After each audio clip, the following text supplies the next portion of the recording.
기도는 기도하는 사람을 변화시킨다. 유재덕. 기도는 염려로부터 자유함을 준다. 사도 베드로는 우리의 기도 생활에 반드시 필요한 아주 중요한 교훈을 제시한다. 바로 기도를 방해하는 여러 장애물들 가운데 하나인 염려를 해결할 수 있는 방법과 관련된 교훈이다. 우리는 삶 속에서 부딪히는 여러 가지 문제들 때문에 크고 작은 어려움을 겪게 되고 그 해결 방법을 찾기 위해 상당히 부심한다. 가령 사업의 실패라든지 때때로 풀리지 않는 직장 생활 혹은 학업, 그리고 건강의 어려움 등이 대표적이다. 어떤 문제는 의외로 쉽게 풀리기도 하지만 그렇지 않을 때는 온통 눈앞에 닥친 문제에 집중하기 때문에 그 이외의 것에 관해서는 달리 생각할 여유를 갖지 못하는 것이 일반적이다. 이것이 바로 염려의 위력이다. 일단 염려하기 시작하면 하나님의 임재를 느낄 수 없게 되고 우리의 기도는 어느덧 활기를 잃어버리고 만다. 염려라고 하는 강력한 장애물이 하나님과 우리 사이를 가로막고 있기 때문이다. 염려의 주인이신 하나님. 우리는 베드로의 권면을 통해 염려라는 기도의 장애물을 간단히 제거할 수 있는 방법을 배울 수 있다. 베드로에 따르면 염려는 결코 우리의 소유가 될 수 없다. 염려는 하나님의 것이다. 따라서 우리는 염려를 그 주인이신 하나님께 맡겨야 한다. 그런데 염려를 하나님께 맡기라는 베드로의 제안은 바로 앞의 구절과 서로 긴밀하게 맞물려 있다. 하나님의 능하신 손 아래서 겸손하라. 때가 되면 너희를 높이시리라. 염려라는 장애물을 극복하고 하나님과 친밀한 교제를 회복함으로써 기도를 통해 기쁨을 맛볼 수 있는 1차적인 방법은 겸손이다. 하나님은 우리가 문제의 해결을 위해 성실하게 노력하는 것을 외면하지 않으신다. 하지만 그보다 더 중요한 것은 우리가 결코 문제의 해결사가 될 수 없음을 인정하고 고백하는 것이다. 우리가 하나님께 걱정과 염려를 맡기는 것은 하나님이 그것을 가장 적절하게 처리하실 수 있고 하나님의 도움 없이 우리는 그 무엇도 할 수 없다고 인정하는 것이다. 그러면 어떻게 하나님께 염려를 맡길 수 있을까? 베드로는 염려를 맡겨버리라고 말한다. 맡겨버리다에 해당하는 그리스어는 에피립토이다. 이 낱말은 신약 성경에서 두 가지 뜻으로 사용되었다.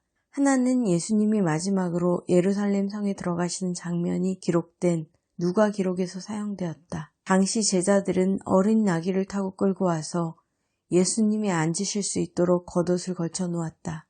그것을 예수께로 끌고 와서 자기들의 겉옷을 나귀 새끼 위에 걸쳐 놓고 예수를 태우니 여기서 걸쳐 놓고로 번역된 단어가 바로 에피립토이다.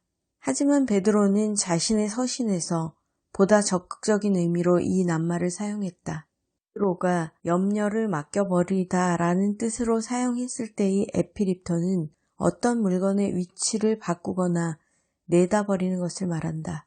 즉, 장애가 되는 물건을 어느 장소에서 없애버린다는 것이 바로 에피립토의 기본적인 의미라고 할 수 있다. 베드로의 교훈처럼 우리는 염려와 걱정을 하나님께 맡길 수 있어야 한다. 염려의 해결법. 하나님께 염려를 맡기는 절차는 다음과 같다. 첫째, 하나님이 문제를 충분히 해결하실 수 있다고 믿어야 한다. 하나님보다 문제를 잘 해결할 수 있는 존재는 없다. 우리는 문제가 단독으로 발생하지 않는다는 것을 잘 알고 있다. 우리가 지금 염려하는 문제는 반드시 다른 무엇과 관련되어 있기 마련이다.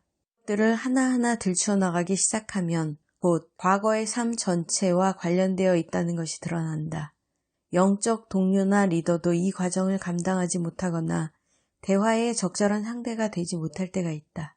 하지만 지혜로운 내과 의사가 몇 마디의 질문과 손끝에서 전해지는 느낌을 통해 문제가 되는 부위를 찾아내듯이 하나님은 우리가 겪고 있는 문제를 낱낱이 해부하지 않고도 충분히 이해하신다. 그럼에도 우리의 문제가 해결되지 않는 것은 하나님의 능력을 인정하지 않기 때문이다. 우리가 하나님의 능력을 믿고 의뢰하는 순간 문제는 더 이상 문제가 아니다. 그 문제는 하나님의 역사를 두 눈으로 직접 확인할 수 있게 하는 기회로 바꾼다. 둘째, 하나님이 문제를 해결하실 것으로 믿는 뒤에는 우리의 염려 때문에 그리스도의 증인으로서의 삶이 악화되었음을 솔직히 시인해야 한다. 이 과정은 스스로를 돌아볼 수 있는 기회를 제공한다. 하나님으로부터 얼마나 멀리 떨어져 있는지 실감하게 된다. 욥은 일순간에 자신의 모든 소유를 잃고 말았다. 그러나 욥은 그와 같은 극한적인 상황 때문에 심장이 터져버릴 것 같은 처지에서도 하나님께 감사했다. 주님이 가져가셨다. 종을 죽이고 소와 나귀를 훔쳐간 것은 약탈자들이 아니었다. 양과 목자를 죽인 것은 번개가 아니었다. 자녀들의 생명을 앗아간 것은 큰 바람이 아니었다. 모두 하나님이 가져가신 것이었다. 이것이 욥이 내린 결론이었다. 그럼에도 불구하고 그는 친구들의 자극적인 비난이 계속되자 결국 고통의 하중을 견디지 못한 채 원망과 탄식을 토로한다. 하나님은 그런 그에게 말씀하셨다. 너는 내가 내게 묻는 것을 대답할지니라. 그러고는 잠시의 여유도 주지 않고 따지듯 욥에게 쉬지 않고 질문하셨다. 결국 욥은 그 질문에 답할 수 없음을 인정했다. 그가 그렇게 하나님과 멀어진 거리를 인정하면서부터 문제는 해결되기 시작했다. 셋째, 우리가 집착한 나머지 헤어나오지 못하는 문제를 내려놓아야 한다.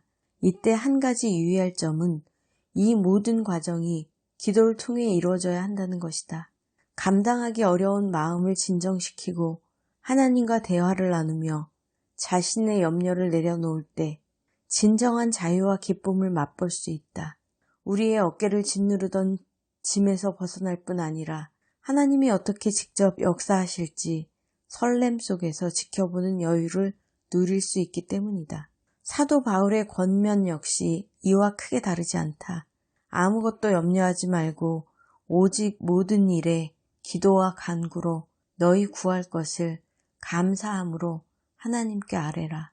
그리하면 모든 지각에 뛰어난 하나님의 평강이 그리스도 예수 안에서 너희 마음과 생각을 지키시리라.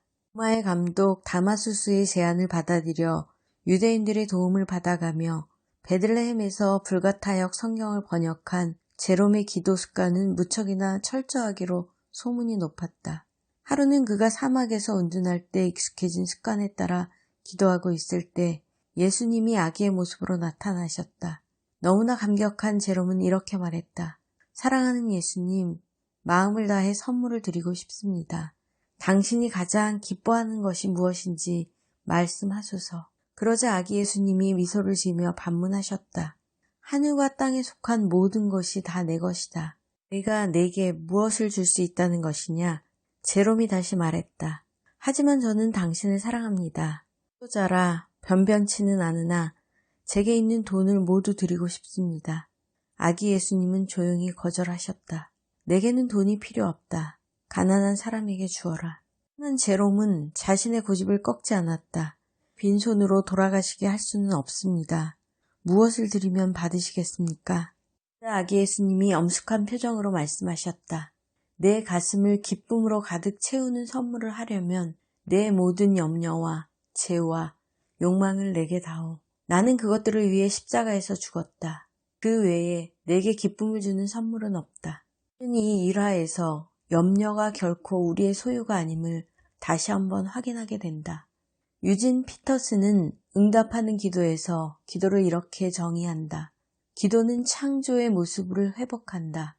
우리는 하나님의 형상대로 지음을 받았다. 우리 자신, 그리고 우리 주위에 있는 모든 사람과 사물들은 본래적인 이 아름다움, 이 놀라운 선함을 지니고 있다. 그러나 우리는 이 선함을 전혀 느끼지 못할 때가 너무 많다. 우리 자신을 하나님의 형상으로 인식하지 못한다. 그 대신 우리는 실패와 부적절함을 인식하며 비판과 거절을 경험하고 비참한 기분을 느낀다. 우리가 선하게 창조되었다는 기억은 실패와 부적절함이라는 짙은 안기 속에 가려져 버린다. 기도는 선한 창조의 세계라는 실제로 다시 들어가는 것이다. 기도는 기도하는 사람을 변화시킨다. 유재덕